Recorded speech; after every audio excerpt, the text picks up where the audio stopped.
साथियों, आप सभी का इस प्लेटफॉर्म पर स्वागत है। यहाँ पर हम लोग विजन आईएएस कोचिंग संस्था के द्वारा जो मंथली करंट अफेयर की मैगजीन निकाली जाती है, उसके तहत हम लोग दिसंबर 2021 का जो मंथली करंट अफेयर है उसको यहाँ पर देख रहे हैं। और इसका जो 9वां सेक्शन है जो कि नीति शास्त्र अर्थात एथिक्स का है, उस पोर्शन के यहाँ पर हम लोग कवर करेंगे। तो इसमें जिस टॉपिक को कवर किया गया है वह है भीड़ द्वारा की जाने वाली हिंसा एवं हत्या अर्थात मॉब वायलेंस एंड लिंचिंग के बारे में। इस पर एथिक्स के दृष्टिकोण से चर्चा की गई है, उसको यहाँ पर हम लोग देखेंगे। तो चलिए प्रारंभ करते हैं। तो सबसे पहले समझ लेते हैं कि भीड़ के द्वारा की जाने वाली हिंसा एवं हत्या या लिंचिंग होती क्या है। तो भीड़ द्वारा की जाने वाली हिंसा या हत्या, जिसे मॉब लिंचिंग भी कहा जाता है, राज्य के समक्ष सबसे बड़ी चुनौती के रूप में उभरी हुई है या बनी हुई है। हालांकि यह क्रोध या रोष में लोगों के समूह द्वारा किया जाता है, लेकिन आमतौर पर इसमें लोगों का एक ऐसा समूह शामिल होता है जो दूसरे लोगों पर नजर रखता है और उन्हें अपने तरीके से दंडित करता है। ये जो समूह होता है ये कानूनी अधिकार के बिना कानून लागू करते हैं, अर्थात स्वनियुक्त न्यायकर्ता के रूप में अपने आप को प्रस्तुत करते हैं। दोनों ही रूपों में इसे विधि के शासन और सभ्य समाज की धारणा के विरुद्ध माना जाता है। इसका कारण यह है कि इसमें तत्काल संतुष्टि प्राप्त करने के उद्देश्य हेतु भावनाओं की विकृत अभिव्यक्ति शामिल होती है। भीड़ द्वारा की जाने वाली हिंसा एवं हत्या या लिंचिंग के बारे में देखें तो भीड़ द्वारा की जाने वाली हिंसा या हत्या या लिंचिंग को लोगों के समूह या अनियंत्रित भीड़ द्वारा लक्षित मानव हत्या के रूप में परिभाषित किया जाता है। इसमें निम्नलिखित आधार पर व्यक्ति या व्यक्तियों को दंडित करना या उनकी हत्या या उनके साथ मारपीट करना शामिल है। कौन से आधार? पहला, वास्तव में किए गए अपराध या आरोपों या गलत सूचना के आधार पर केवल संदेह की स्थिति में दंडित करना। दूसरा, कानून की नज़र में गंभीर अपराध के लिए व्यक्ति या व्यक्तियों को लक्षित करना, या केवल भीड़ की विचारधारा से भिन्न मत रखने की प्रवृत्ति को अवैध रूप से दबाना। तो ये कुछ आधार हैं जिन आधारों पर इस तरह की घटनाएं होती हैं। देखिए, मूल रूप से इसे दो तरह से देखा जा सकता है। एक तो समाज की रक्षा के तौर पे, जैसा ये लोग प्रस्तुत करते हैं, और दूसरा समाज के विरुद्ध अपराध के रूप में। समाज की रक्षा अर्थात जैसे कि गाय की चोरी हो गई, अपहरण, अपराध आदि के मुद्दों पर अंकुश लगाने में कानून प्रवर्तन एजेंसियों की विफलता के कारण अराजकता के खिलाफ एक विरोध के रूप में इसको प्रदर्शित किया जाता है। दूसरा, समाज के विरुद्ध अपराध है अर्थात अराजकता की वापसी, क्योंकि इसे कानून के मूल सिद्धांत के खिलाफ माना गया है। अर्थात कानून द्वारा जो स्वीकृत है वह वैध तरीके से प्राप्त किया जाना चाहिए और स्वनियुक्त लोगों को कानून लागू करने का कोई अधिकार नहीं है। इसलिए क्या है? समाज के विरुद्ध अपराध है। नैतिक रूप से या निष्पक्षता और तर्कशीलता जैसे नैतिक सिद्धांतों के विरुद्ध है। यदि इसको नियंत्रित नहीं किया जाता है तो यह सामूहिक आपराधिक प्रस्फोट अर्थात विस्फोट की बढ़ती प्रवृत्ति के साथ सामाजिक घृणा को जन्म दे सकती है, जिससे अंततः अराजकता की स्थिति उत्पन्न हो सकती है। अब आगे बढ़ने से पहले इसका समाज पर जो प्रभाव पड़ता है, मॉब लिंचिंग या भीड़ द्वारा हत्या का, कि सामाजिक प्रभाव क्या है। देखिए, आपका तीन चीजें होती हैं, समाज हो गया, स्टेट हो गया, राज्य हो गया और लोग होते हैं। और ये जो तरह घटनाएं होती है क्या कहलाती है? अराजकता होती है। इस पर एक प्रकार की समाज और राज्य के बीच देखें तो नैतिक व्यवस्था का इससे पतन होता है। वहीं समाज और लोगों के बीच क्या होता है? अविश्वास की कमी बढ़ती है। और वहीं पे राज्य और लोगों के मध्य में गैर राज्य अभिकर्ताओं का उद्भव होता है। आगे चलते हैं हम लोग, अब बात करते हैं भीड़ द्वारा की जाने वाली हिंसा या हत्या या जिसे हम लोग लिंचिंग कहते हैं के लिए उत्तरदायी कारण क्या है, रीजन क्या है इसके पीछे। तो इनको कुछ बिंदुओं के तहत समझ सकते हैं, जैसे कि धार्मिक विश्वास या सिद्धांत। इसमें क्या है? देखिए, बहुधार्मिक और बहुल समाज होने के नाते धार्मिक विश्वास या सिद्धांत दूसरों पर अपने विश्वास थोपने में महत्वपूर्ण भूमिका निभाते हैं। उदाहरण के लिए, हाल ही में पंजाब में गुरु ग्रंथ साहिब के अनादर से संबंधित मुद्दे को लेकर हत्या कर दी गई, या गोवंश संबंधी मॉब लिंचिंग की घटनाएं घटित हुई थी। दूसरा, सामाजिक और सांस्कृतिक प्रभाव। इसमें किसी कृत्य के प्रति व्यक्ति के व्यवहार या दृष्टिकोण नियंत्रित करने वाले ऐतिहासिक, सामाजिक, सांस्कृतिक मानदंड या नैतिक सिद्धांत शामिल हैं। उदाहरण के लिए, वर्ष 2000 से लेकर के वर्ष 2012 तक भारत के 12 राज्यों में जादू टोना के कारण लगभग 2057 में लिंचिंग की घटनाएं घटित हुई थी कि इसमें चुड़ैल चढ़ गई है, इस तरह की घटनाएं हुई हैं। इसके तक तीसरा जो उत्तरदायी कारण है वो है भय या घृणा से जुड़ी भावनाएं। अक्सर अपहरणकर्ता होने की अफवाहें या वास्तविक अपहरण में व्यक्ति या व्यक्तियों की भागीदारी लिंचिंग को जन्म देती है। जैसे अफवाह के आधार पर पालघर में साधुओं की हत्या कर दी गई थी। इसी तरह वर्ष 2015 में दीमापुर में अनियंत्रित भीड़ द्वारा बलात्कार के आरोपी को हवालात के से बाहर निकालकर पीट पीट कर मार दिया गया था। और बाद में इसमें क्या हुआ था, ये केस पता चला था कि ये उस पर झूठे आरोप लगाए गए थे। आगे देखते हैं, चौथा रीजन जो है कानूनों की प्रभावशीलता को लेकर के विश्वास की कमी लोगों में। देखिए, या तो कानून के क्रियान्वयन से असंतुष्टि या न्यायिक विलंब के कारण ऐसे अविश्वास की स्थिति उत्पन्न होती है जहां गैर राज्यकर्ताओं द्वारा भीड़ के इस कृत्य को सार्वजनिक कर्तव्य के निर्वहन के रूप में देखा जाता है।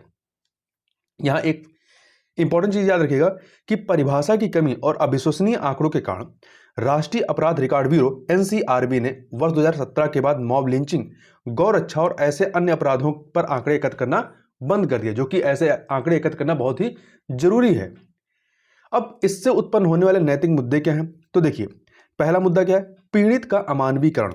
लिंचिंग की घटनाएं व्यक्तियों या समूहों के अमानवीकरण को जन्म देती है, जिससे समूहों के पृथक्करण और घृणा तथा अपराध को बढ़ावा मिलता है। दूसरा, न्याय का इससे अनादर होता है। लिंचिंग जो है विधि के शासन के विरुद्ध है और न्यायोत्तर तत्व या गैर राज्यकर्ता कानून के तहत स्वीकृत सजा से कहीं अधिक दंड देते हैं। जैसे कई बार चोरी के आरोप में ही लोग पीट पीट के मार देते हैं। तीसरा, समाज में वैमनस्यता या पृथक्करण की जो स्थिति है वो भयावह होती है। लिंचिंग से लोगों में अविश्वास की भावना को बढ़ावा मिलता है और समाज संगठित न रह करके अधिक यांत्रिक हो जाता है, अर्थात इसमें एक रूपता आधारित एकीकरण हो जाता है। अत्यधिक विविधतापूर्ण राष्ट्र होने के नाते यह राष्ट्र की एकता के समक्ष एक प्रकार से चुनौती उत्पन्न कर सकता है। अगला पॉइंट है, भय युक्त माहौल का सृजन होता है इससे। कैसे? जब अधिक से अधिक लोग न्याय के लिए कानून का उल्लंघन करने लगते हैं तो समाज में असहिष्णुता और निजी सुरक्षा की आवश्यकता का स्तर बढ़ जाता है। पांचवा पॉइंट है, लिंचिंग हिंसा के प्रयोग को प्रोत्साहित करती है। समाधान न मिलने की स्थिति में लिंचिंग से गैर राज्यकर्ताओं के आत्मविश्वास में वृद्धि होती है और हिंसा को स्वीकृति मिल जाती है। यदि इसे नियंत्रित नहीं किया जाता है तो इसका उपयोग असहमत के विरुद्ध किया जा सकता है और यह व्यक्तिगत स्वतंत्रता, तर्कसंगतता और तार्किक विचार विमर्श को प्रतिकूल रूप से प्रभावित कर सकती है। अब बात कर लेते हैं भीड़ द्वारा की जाने वाली हिंसा एवं हत्या अर्थात लिंचिंग का समाधान के बारे में। तो इसे रोकने के लिए वर्तमान ढांचा और आवश्यक जो अन्य उपाय हैं उनकी चर्चा यहाँ पर करते हैं। तो देखिए, लोगों का ध्यान आकर्षित करने, उन्हें लामबंद करने और झूठे आरोपों के माध्यम से दूसरे लोगों को निशाना बनाने के लिए गैर राज्यकर्ताओं द्वारा सोशल मीडिया का उपयोग बढ़ता जा रहा है।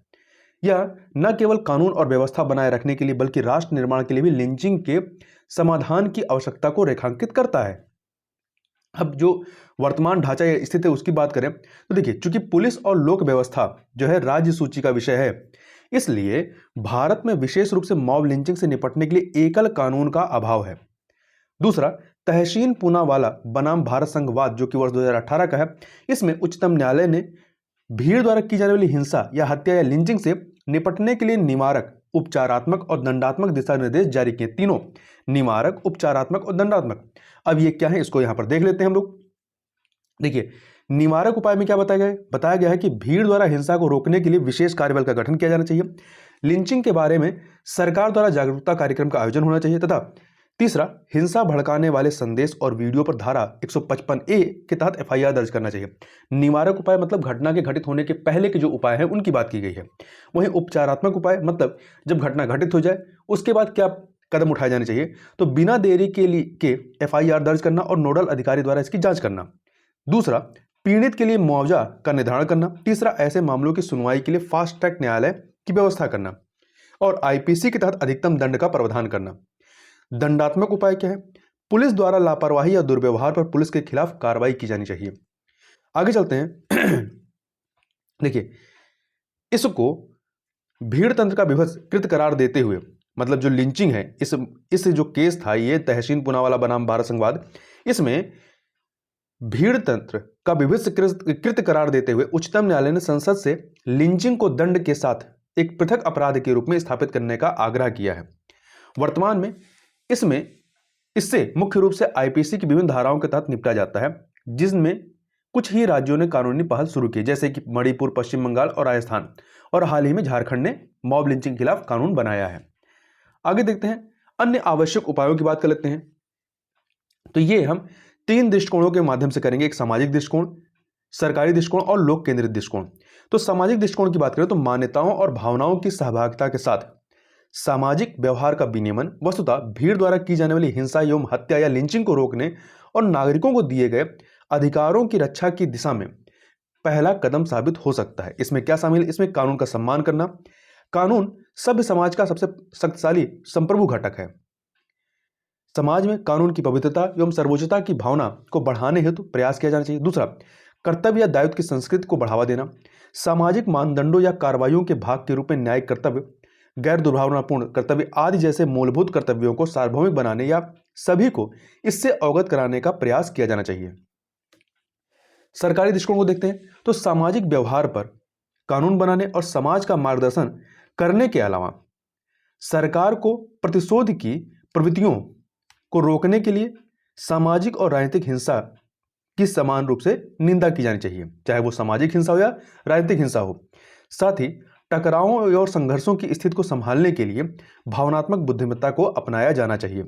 लोक केंद्रित दृष्टिकोण की बात करें तो चूंकि समाज और सरकार को लोगों द्वारा निर्मित या स्थापित किया जाता है, इसलिए यह जरूरी है कि लोगों को तर्क अर्थात निष्पक्षता या तर्कसंगत इच्छा, तो तर्क, आत्मनियंत्रण और परानुभूति, करुणा और मानवता के गुणों पर आधारित जीवन के माध्यम से सच्ची स्वतंत्रता की तलाश करने हेतु प्रेरित किया जाना चाहिए।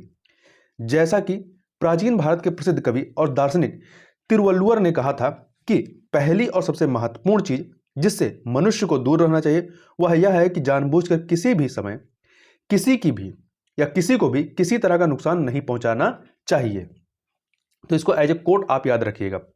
आगे बात करते हैं मार्गदर्शक सिद्धांत या मॉब लिंचिंग के समाधान करने हेतु इसका इथिकल जो दृष्टिकोण है। देखिए, इसमें पहला है नैतिक कौशल, दूसरा है कानून और समाधान का सम्मान। तो देखिए, पहले नैतिक कौशल की बात कर लेते हैं। जो एक सिविल सेवक है उसके लिए कौन से नैतिक कौशल होने चाहिए?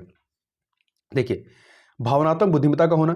भीड़ द्वारा हिंसा या मॉब लिंचिंग को सामान्य तौर पर भावनात्मक रूप से उत्तेजित भीड़ द्वारा अंजाम दिया जाता है।